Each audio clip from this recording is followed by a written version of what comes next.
Muito bem, agora estamos ao vivo no Facebook também. Agora Ok. deu tudo certo. Vamos lá. Luciane, Oi. tem perguntas, questionamentos para fazer. Estamos na última semana da eleição e, Sim. e nós aqui do programa Meus Amigos, aqui, que é veiculado na TV, convidou alguns candidatos a deputado federal e candidatos a deputado Uhum. estadual para Certo. tratar de temas que a gente escolheu aqui, né, para tratar. Mas antes de fazer a primeira pergunta, um resuminho breve da sua carreira profissional. Claro, com certeza. Bom, boa noite a todos, boa noite, Jairo, muito obrigada pelo convite. Eu sou, assim, na maioria das vezes me apresento sempre como servidora pública, mas eu sou duplamente servidora pública, eu sou policial civil, né, agora comissária de polícia, e também sou professora do Estado, professora de Educação Física, há 18 anos eu exerço as duas funções. No meio desse caminho, né, assim como é do teu conhecimento e muita gente que me segue, eu desenvolvi um programa de prevenção à violência no governo do estado entre 2015 e 2018, chamado CIPAVES, que são as Comissões Internas de Prevenção, Acidente e Violência Escolar.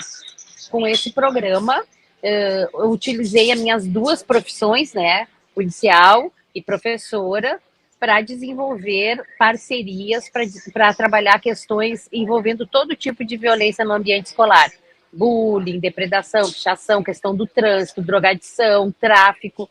Nós desenvolvemos uma série de programas dentro do CIPAV com parceiros para reduzirmos os índices de violência das escolas e no final de 2018, quando eu saí do programa, nós já tínhamos reduzido em 65% os índices de violência nas escolas.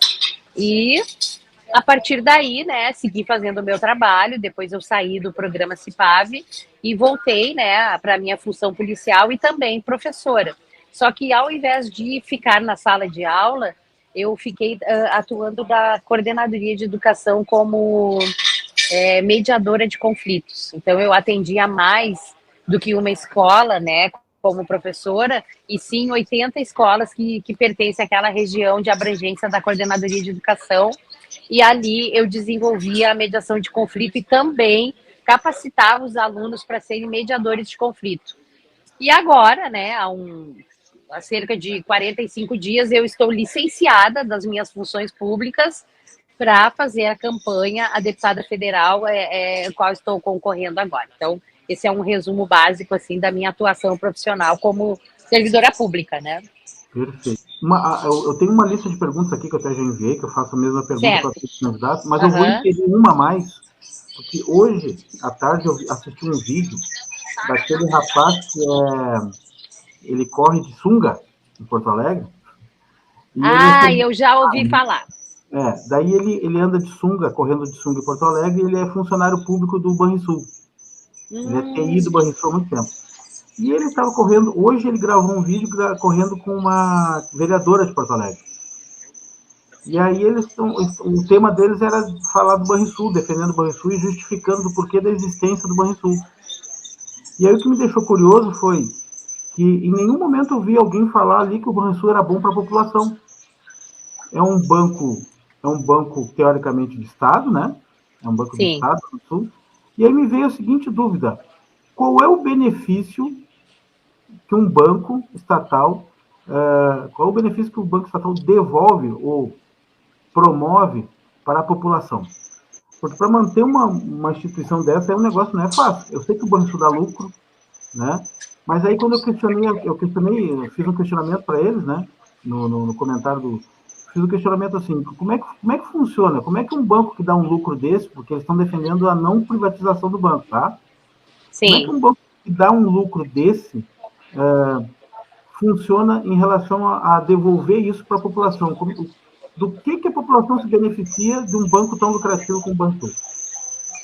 Na Né? verdade, isso seria uma resposta que quem pode dar são os administradores públicos, principalmente o governador.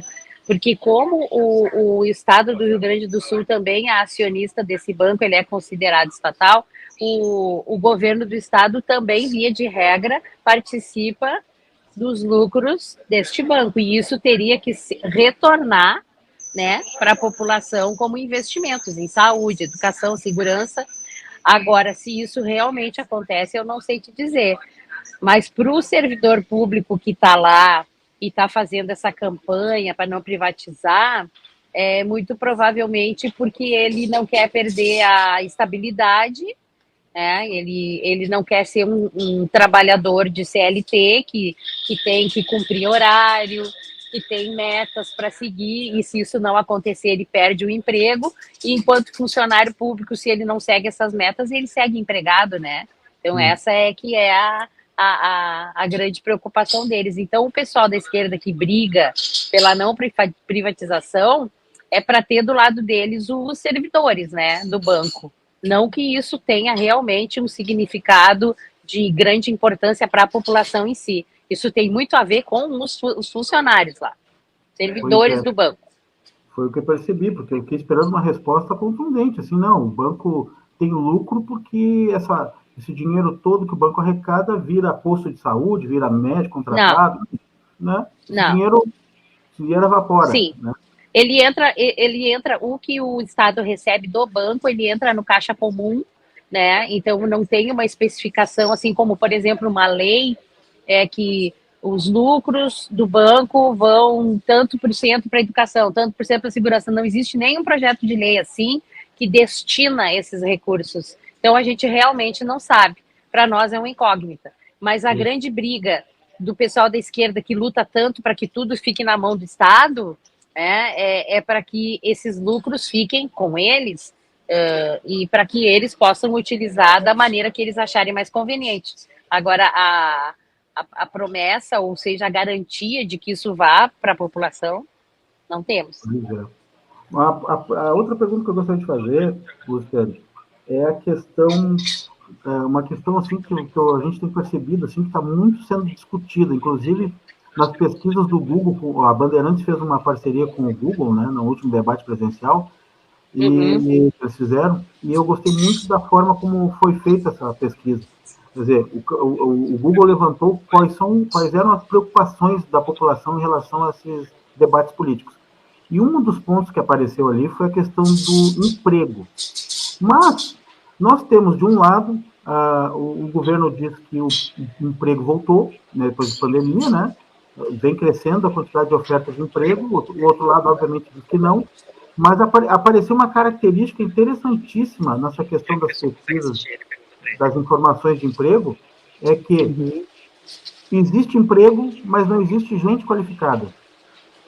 Existe uma grande oferta de emprego e os empresários dizem que não tem candidatos qualificados para essas vagas. Como é que a gente resolve uma situação dessa aí?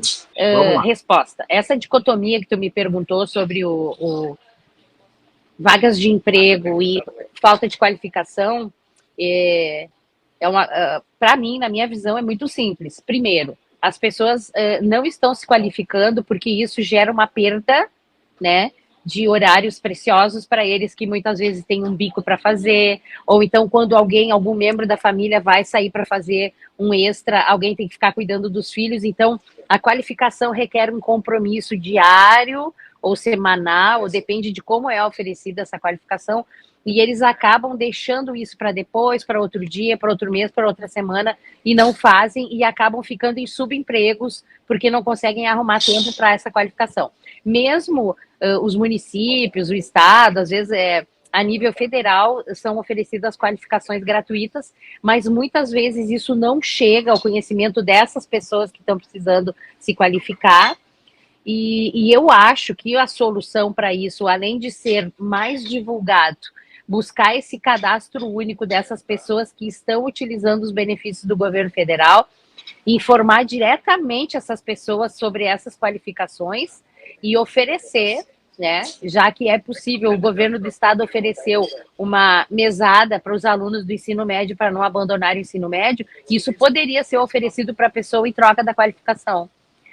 Por exemplo, quando eu fiz academia de polícia, eu não recebia um salário ainda, eu estava em treinamento, eu estava sendo aperfeiçoada.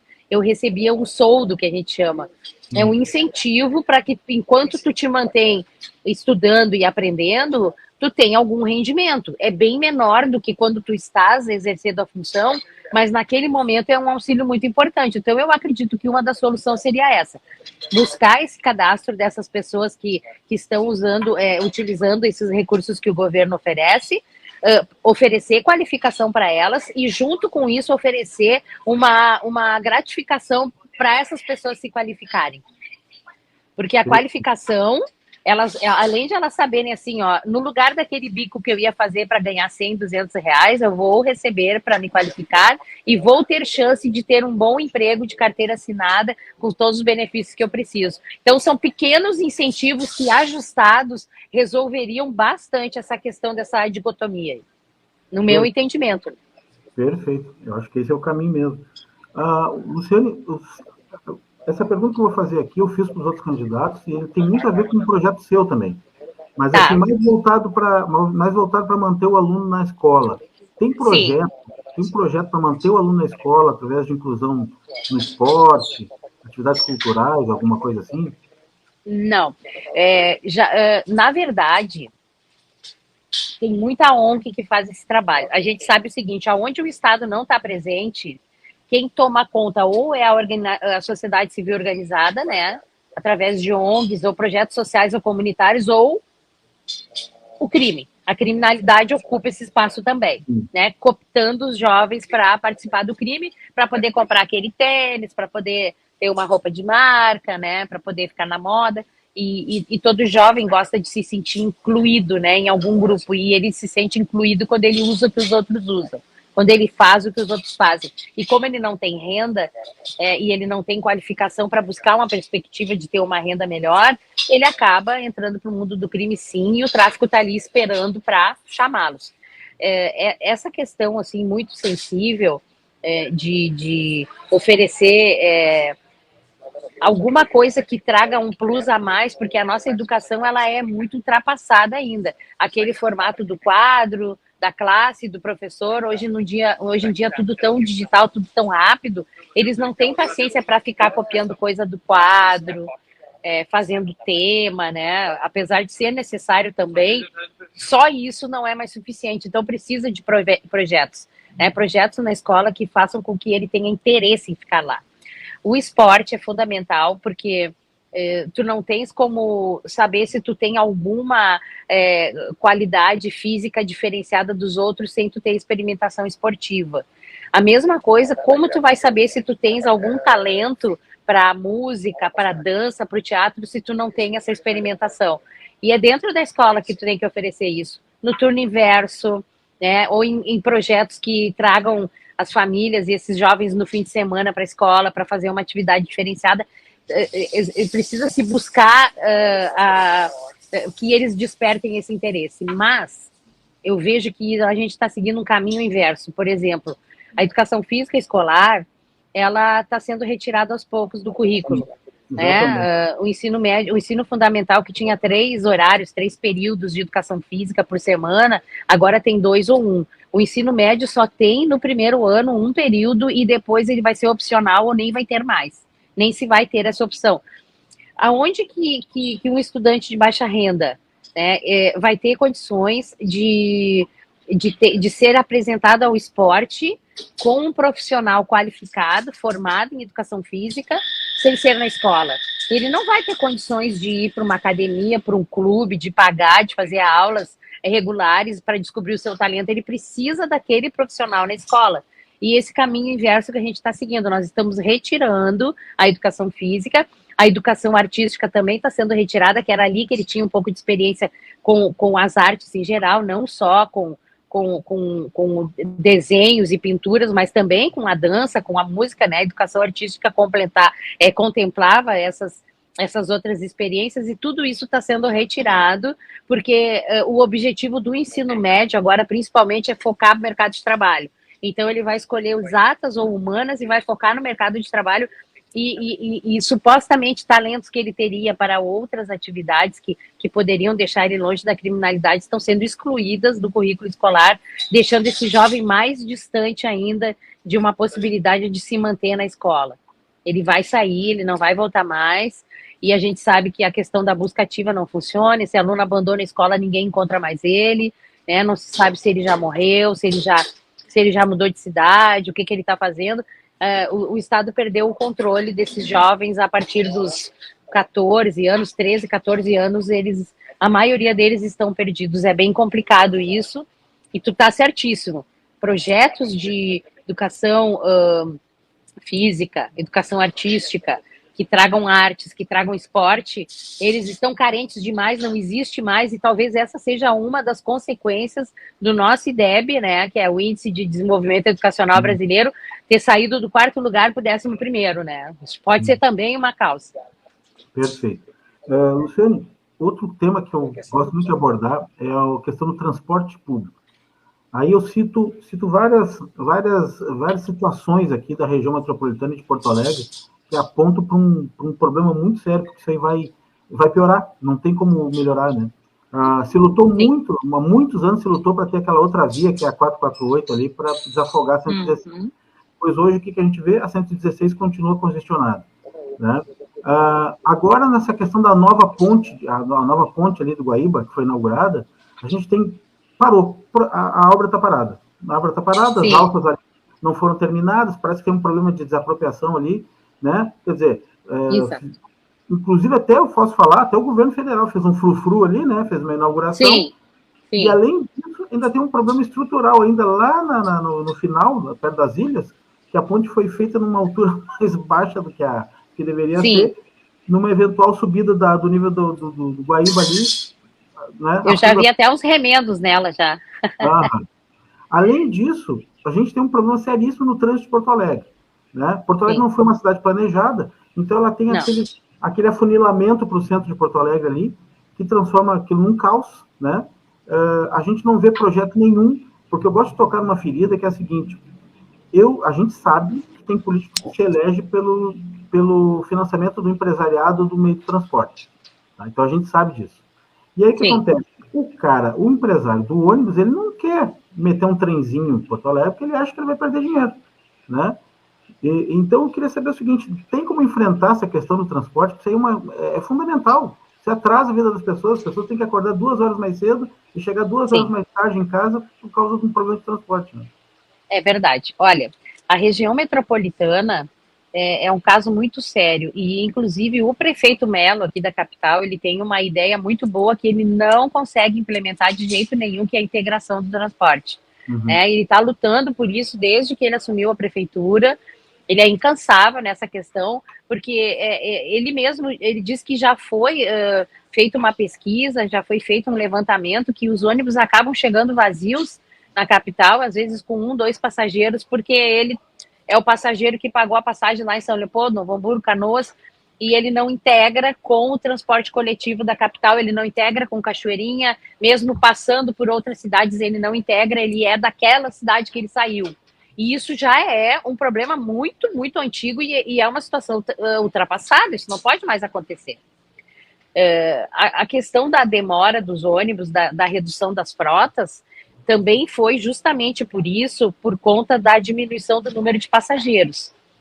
A gente sabe que com a realidade dos transportes por aplicativo, muita gente migrou para esse tipo de transporte, para distâncias mais curtas, por valer mais a pena, por ser mais rápido, por ser mais eficiente. Então, é natural que todo tipo de modernidade modifique alguma situação antiga. Então, tu já nunca mais vai ter tanto mesmo número de passageiros. Então, poderia se pensar em diminuir o tamanho dessa frota em termos de quantidade de lotação, em vez de um grande veículo para 50 pessoas, um veículo para 20, 30, né? E que isso ia reduzir o custo do empresário que está trabalhando no transporte, ia reduzir o custo da passagem para a pessoa que está, porque o empresário ia ter menos custo. Então, assim, além de pensar em reduzir o tamanho, né, dos veículos, de fazer essa integração para poder aumentar o número de viagens, para que as pessoas não fiquem 1 ou 2 horas na parada de ônibus esperando para um deslocamento, já poderia ser um caminho. Mas eu acho que a questão do transporte público, ela é uma discussão presente, né, passado, presente e futuro, porque está tudo se modificando muito rápido. e a gente vai precisar se adaptar, vai precisar se adequar. Os prefeitos, né, de todas essas cidades vão ter que chegar num acordo, porque enquanto eles não decidem isso, só quem sofre é a população usuária do transporte coletivo. Perfeito. Outra questão, turismo no Rio Grande do Sul. A gente sabe que o turismo de negócio é um turismo forte aqui. Aqui se faz muito negócio, então o turismo funciona. Mas na questão de turismo de passeio, de conhecimento das coisas do Rio Grande do Sul, eu já vi o amazonense vir para cá, aluga um carro, chega em Porto Alegre, aluga um carro, vai para Gramado, conhece tudo em Gramado, depois ele volta para Porto Alegre e diz assim, eu estou sentindo falta de ver gaúcho, eu não estou vendo gaúcho aqui. Olha que coisa interessante, né? Porque se a gente vai para Salvador, a gente acha a baiana fácil lá, né? É verdade, é verdade. Aqui, gaúcho pilchado de gaúcho não tem Porto Alegre, capital. Né? E, eu quero comer comida típica gaúcha, onde é que eu vou? Quando a gente chega no aeroporto aqui, a gente não tem guia, não tem informação aonde se deslocar para conhecer coisas pitorescas do Rio Grande do Sul. Sim, né? Exatamente. A rede hoteleira não se prepara para isso. Além disso, tem uma outra questão para colocar, tá? Por que não se investe no nosso Lago Guaíba ali? Por exemplo, o Catamarã faz aquele transporte Guaíba-Porto Alegre. Por que não se dá uma voltinha lá na Zona Sul e olhar Porto Alegre do lago, que é a coisa mais linda que tem? Porto Alegre é linda a vista do lago. O que acontece que o Rio Grande do Sul não investe nisso? Olha, tudo que tu falou é super coerente, né? E uma grande realidade mesmo. As pessoas vêm conhecer Porto Alegre, Gramado e acabou. A gente tem ali lugares que tu encontra uma comida mais típica ali, Dois Irmãos, Antônio Prado, mas não se investe em levar essas pessoas para outras regiões. Mas eu vejo que uma série de fatores leva isso a acontecer para que pudesse funcionar de maneira correta. A infraestrutura das estradas, né? A infraestrutura das cidades, segurança, né? Então, assim, as cidades que estão mais inseridas em criminalidade, que precisa melhorar o policiamento, eu acho que todo mundo tem que estar seguro para colocar um polo maior de turismo com infraestrutura de estrada, infraestrutura de rede hoteleira, como tu falou, policiamento, segurança. Quando se tiver essa construção definida, aí sim se buscar um incentivo, né? Se trazer isso do governo federal, porque o deputado federal ele traz recursos para o seu município, para os municípios do estado, ele traz recursos para o estado. E ele, com certeza, o deputado federal ia gostar muito de investir em polos turísticos novos que tragam justamente isso que o turista está procurando. Mas, para isso, os governantes têm que organizar melhor esses locais. Então, a gente tem lugares que podem ser polos turísticos fantásticos, mas que são violentos demais, que não tem estrutura hoteleira, como tu disse, que as estradas são péssimas para chegar lá, né? E que não tem, assim, aqui, por mais que tu saiba que tem aquele restaurante típico, eles não estão preparados para receber o turista. Muitas vezes eles não sabem a maneira de se mostrar como gaúchos para eles e ficam se rebuscando demais e o turista está buscando aquela qualidade bruta do gaúcho, né? Então precisaria de um treinamento, né? Essas pessoas que vão participar desse turismo, elas teriam que receber um treinamento de como lidar com esse turista, de como receber esse turista. Somos todos despreparados para o turismo, né? Temos potencial, mas somos despreparados. Então, respondendo a tua pergunta, o governo federal, através de seus deputados, trazer esse investimento, melhorar a estrutura dessas cidades que podem ser um potencial polo turístico e organizar isso para que não se viva mais com aquela ideia de serra, capital, e sim interior, né, região sul, que tem tantos lugares históricos, Rio Grande, que é uma cidade lindíssima e super, sabe, com prédios históricos antiguíssimos. A gente pode levar essa realidade do turismo para lugares incríveis. Caçapava do Sul, que tem aquele Lago Negro, né, que é lindíssimo. Poucas pessoas conhecem, mas a gente não consegue interligar essas belezas e trazer as pessoas, né? Tá faltando uma estruturação a nível de estado, porque eu tenho certeza que os municípios vão colaborar imensamente no momento que o estado fizer essa organização e trazer essa possibilidade. Perfeito. Luciane, agora a questão chata pra caramba, porque é uma coisa interminável nesse país, que é uma das coisas mais absurdas. O cidadão paga um imposto violento. Como é que se faz para reduzir imposto? Mas da seguinte forma, vamos raciocinar. Você vai se eleger por um partido, né? E dependendo do partido que você eleger, você vai ser parte do governo estadual. E aí, o seu eleitor vai dizer assim, como é o meu caso, o seu eleitor vai dizer assim, Luciane, deputada Luciane, como é que a gente faz para reduzir esse imposto absurdo que nós estamos vivendo aqui? Imposto estadual, federal, imposto sobre produtos, imposto sobre serviços. Como é que se faz isso sabendo que o seu governador, por exemplo, se elegendo, ele vai precisar desse imposto? Né? Como é que se faz essa matemática? Reduzir a questão do imposto para o cidadão e manter os serviços. Eu, com certeza, né, respondendo eu como Luciane, vou arrumar muita briga. Porque eu não vou votar junto com o meu partido, assim como já não estou apoiando a coligação, não apoiei desde o começo essa coligação. Eu acho que o meu partido tinha que ter um candidato próprio. Então, eu me considero assim bem independente nesse sentido.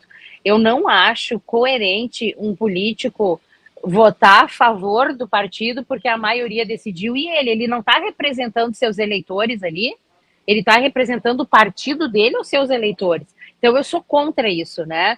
Eu não sou a favor, inclusive, do que essa coligação que foi feita, ela é tão absurda porque o candidato a governo que se coligou com o candidato a vice, que é do meu partido, ele fica o tempo inteiro na sua propaganda política falando mal do governo anterior, que é o governo do vice dele. Então, assim, como as pessoas podem confiar em alguém que fala mal de alguém que vai trabalhar com ele? Então, respondendo a tua pergunta, eu como deputada, eu vou arrumar muita briga, porque assim, o imposto realmente é a maior parcela de cada produto que a gente consome, de cada serviço que a gente usa, e ficou comprovado, para quem duvidava, que no momento que o governo federal fez com que os estados reduzissem o imposto sobre combustível, que ele ia baixar. Aí os estudiosos, os pensadores diziam que não ia baixar, que isso aí era fictício, que o preço ia continuar o mesmo, e nós estamos vendo uma redução gigantesca. Então, é verdade que o imposto onera tudo. O combustível caro, ele encarece o transporte do alimento, que vai ficar mais caro. Ele encarece a execução dos serviços, que vai ficar mais caro. Então, tudo fica mais caro quando o imposto é alto. Se o imposto reduz, tem mais consumo, tem mais viagens, né, tem mais transporte, tudo melhora e a arrecadação não diminui como os governantes pensam, só porque reduziu o imposto. Muito pelo contrário, a economia gira, circula mais o dinheiro e abre mais empresa. Os empresários se estimulam, os microempresários, os empreendedores, porque diminuiu a carga de impostos, então eles vão contratar mais, vai ter mais gente empregada. Eu não consigo entender o ponto que eles chegam de ficar aumentando imposto para tapar furo de má administração, de gente que não sabe gerir os recursos que recebe e fica aumentando imposto para tapar aqueles buracos ali, para pagar servidor, para pagar conta de precatório, para pagar outras contas que não era para acontecer isso.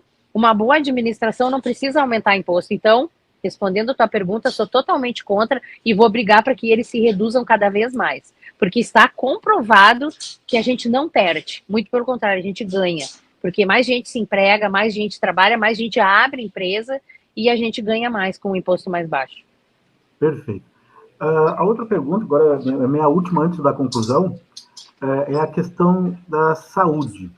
Eu vou dar um exemplo, tá? Eu tenho pais idosos. Eu passei por uma cirurgia, meu pai passou por uma cirurgia agora, foi muito bem atendido no Hospital Federal. Aqui. Uhum.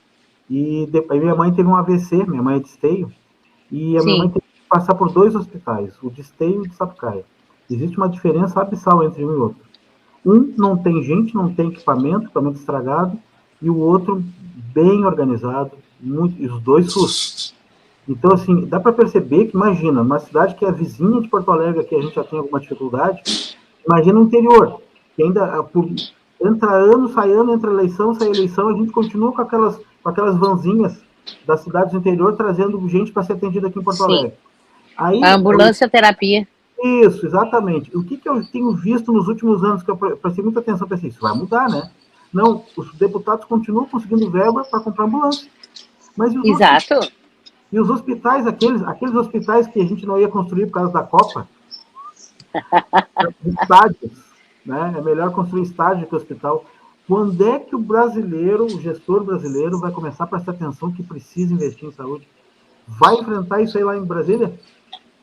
Vou, principalmente porque assim, ó, o que que é fazendo um exemplo bem parecido com o que tu deu, as campanhas, né, mensais, por exemplo, vou falar do Outubro Rosa, né, Outubro Rosa, o que que acontece? A mulher se estimula, né, quando tem a campanha do Outubro Rosa a buscar fazer esses exames, fazer esse controle periódico, só que daí com o que que ela se depara?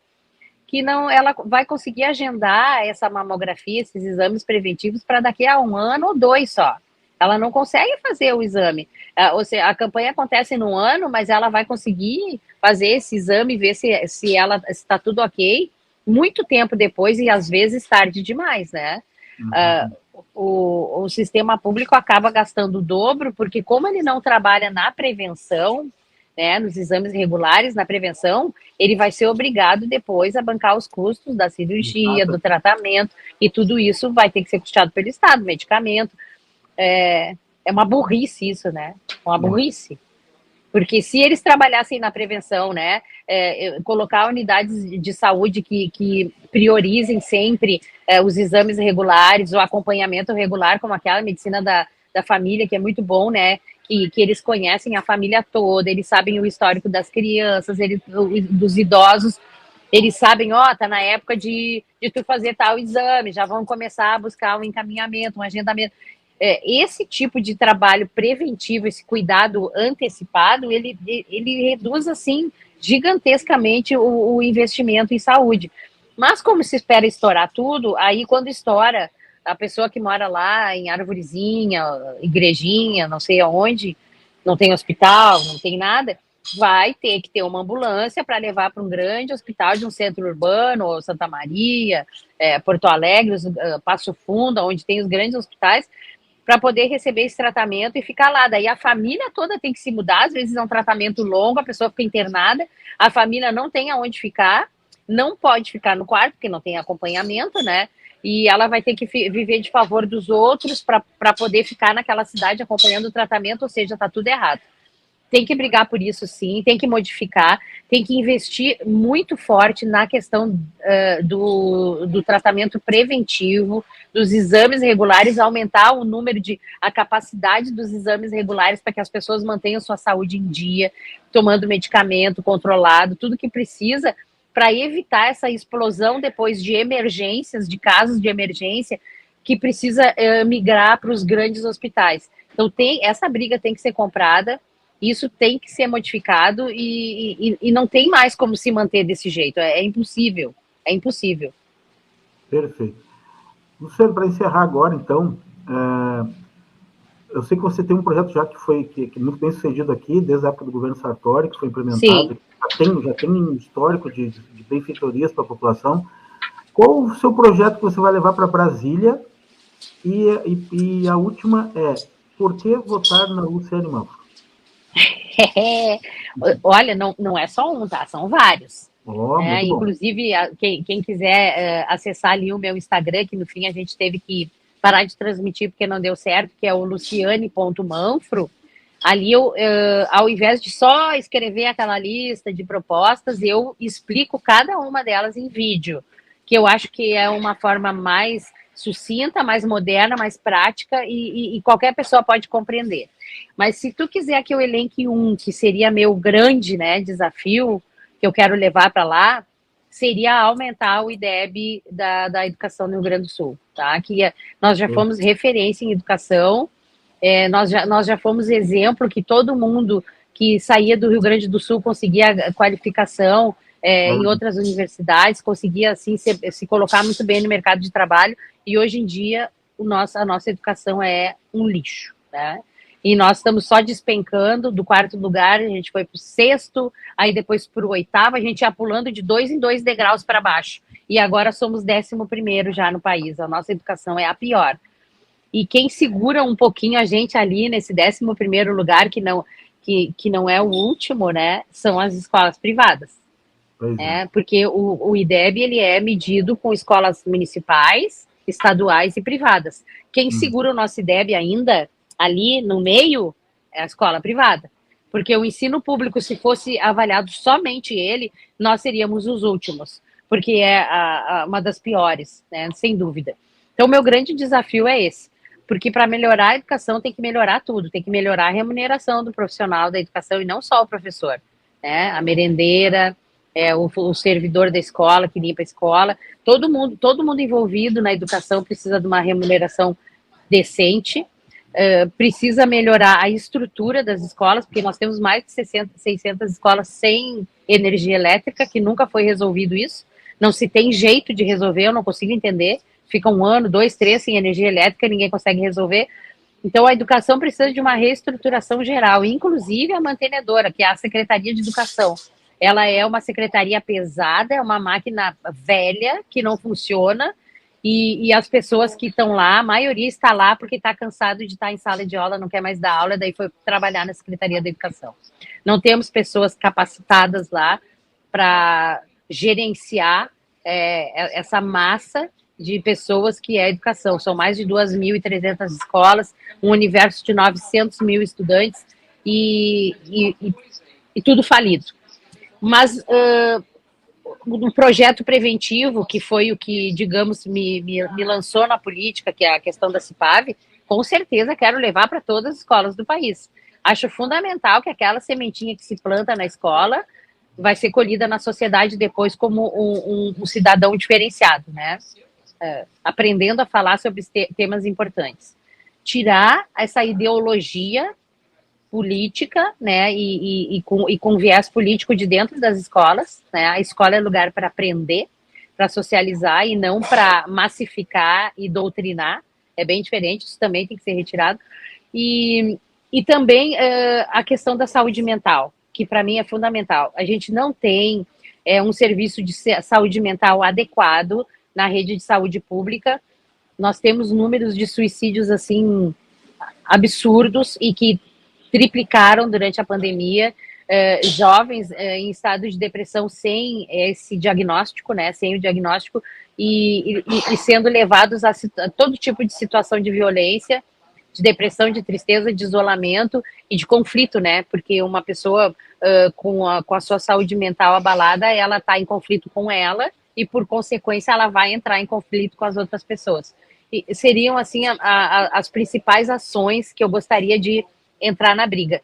Mas entro, né, na questão da saúde, na questão da educação, do transporte, assim como tu me questionaste, mas está ali os meus vídeos para que as pessoas possam assistir com calma, né, entender melhor o que eu pretendo fazer e por que as pessoas deveriam votar em mim. Eu digo que é claro que todos os novos candidatos que não estão ainda lá, né, no sistema, falam de renovação. É lógico que quem não faz parte ainda da política está oferecendo uma renovação. Mas eu, além de uma renovação, eu ofereço um conhecimento que eu tenho, atuando 20 anos na área pública, né? Como em 2 funções essenciais para o Estado, que é a educação e a segurança. Então, eu tenho um conhecimento técnico dessa área de atuação, que é onde eu pretendo focar mais. E no trabalho preventivo que foi sendo desenvolvido concomitantemente com essas 2 profissões, que me deu a capacidade de entender que a prevenção em todos os sentidos recupera as finanças do Estado. A prevenção no trânsito, prevenção na saúde, prevenção da violência, tudo isso diminui uma quantidade de investimentos em ação depois que o problema aconteceu. Então, eu diria que as pessoas apostando nesse voto no 1511 da Luciane Manfro iam ter uma pessoa que tem esse conhecimento, que tem ideias e objetivos bem limitados e que não está prometendo coisa que não pode fazer. Esse seria o principal objetivo para as pessoas olharem com carinho para o meu nome. Perfeito. Queria agradecer aqui a participação da Roseli, da Elaine Young de Souza, novamente aqui a Roseli também, a Denise Freitas. Minhas queridas amigas, minha comadre, minha colega. Cristiano Desconto. Queridonas. Todos aí participando. E lembrando que esse programa aqui está ao vivo agora, mas ele vai ficar gravado na página, depois ele vai subir para o YouTube, canal Meus Amigos, vai ser veiculado na Tri TV, tá? Na Tri TV, canal 1 da Excelente. isso, 30 mil assinantes, 100 mil visualizações mensais. E depois ele se espalha por todas as redes sociais da TV. Olha, tá? Que maravilha, eu só tenho a agradecer essa oportunidade de poder mostrar um pouquinho das minhas ideias e do meu trabalho. Isso para mim não tem preço, sensacional. E eu que agradeço, Luciano. Obrigado pela tua equipe aí, que foi prestativa, ajudou a gente bastante aí, né, para a gente fazer o que podia fazer. Eles me incomodam, eu incomodo eles bastante. Perfeito. Então tá, queria agradecer mais uma vez. Sorte, sucesso lá, né? Dia 2 está chegando aí. Muito obrigada. É uma luta difícil, né? Porque o sistema ele beneficia quem já está ali, né? Ele privilegia essas pessoas, mas a gente segue lutando. É isso aí, é isso aí. Vamos construir, vamos renovar, se Deus quiser, vamos ter uma câmera renovada lá, né? Amém. Tá sucesso. Valeu, muito obrigada, meu amigo de coração, viu? Adoro conversar contigo, pode me chamar quando tu quiser. A nossa conversa sempre flui assim de uma maneira bem fácil. Exatamente. Muito obrigado mesmo. Valeu. Eu que agradeço. Um beijão. Boa noite.